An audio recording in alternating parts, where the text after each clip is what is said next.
Some lies we tell the world, and some lies we tell ourselves. For 30 years, I told myself the most comfortable lie a person can tell. My childhood was fine. I said it at dinner tables. I said it to friends. I said it to therapists who asked gently and then moved on when I gave them my rehearsed answer. I said it so many times, so consistently, so convincingly, that I almost believed it myself. Almost. My name is Claire. I am 34 years old, and until 18 months ago, I had never once told my parents the truth about what growing up in their house actually felt like from the outside. We were the perfect family. Nice house. Good neighborhood. Christmas cards every year with all four of us smiling in matching colors. My mother was involved in every school committee. My father coached my brother's football team. We looked wonderful. But closed doors tell different stories than Christmas cards. My mother had a version of my childhood that lived entirely in her head. In her version, she was warm, present, endlessly supportive. In her version, I was a happy child who wanted for nothing. In her version, she had sacrificed everything for her children and done everything right. She spoke about my childhood at family gatherings like she was reading from a storybook. Claire was such a happy little girl. She never gave us a moment of trouble.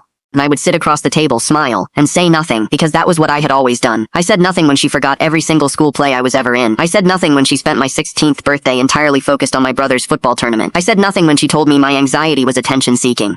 I said nothing when she compared me to every other child she had ever met, and I always came up short. I smiled, I nodded, I pretended. For 30 years, if this story is resonating with you, subscribe to Whisper Reads right now. New stories every single day. Hit that subscribe button and the notification bell so you never miss what comes next. Then 18 months ago, everything changed. It started at my mother's birthday dinner. The whole family was there. My aunt, my cousins, my brother and his wife. My mother was telling a story, laughing about how perfectly she had raised us, about how she had always been there, about how lucky we were to have had such a stable and loving home. Everyone was nodding and smiling. Something inside me simply stopped, not with anger, not with drama, just stopped. I put down my fork very quietly and I said, "Mom, that is not how I remember it." The table went silent immediately. My mother looked at me with confused eyes and laughed nervously. "What do you mean, sweetheart?" "Of course it is." And for the first time in 34 years, I did not back down. I told her calmly and clearly. I told her about the school plays she never attended. I told her about my 16th birthday. I told her about every time I came to her hurting and she made me feel like my pain was an inconvenience. I told her that I had spent 3 decades managing her emotions at the expense of my own. I told her everything. The table was absolutely frozen. My mother's eyes filled with tears immediately. She said, "I cannot believe you would say these things. I gave you everything." My father put his hand on my arm and said quietly, "Claire, that is enough. You are being too harsh." I looked at him gently. "Dad, I have been not harsh enough for 30 years. I picked up my bag, said goodbye to everyone calmly, and drove home. That night my phone rang 40 times. I did not answer. The following weeks were painful. My mother told relatives I had attacked her. My father said I had rewritten history. My brother said I had ruined the birthday dinner. But something remarkable also happened. My aunt called me privately. She said, "I saw everything when you were growing up, Claire. Always wondered when you would finally say it. I am proud of you." And my therapist, when I told her what had happened, sat back in her chair and smiled slowly.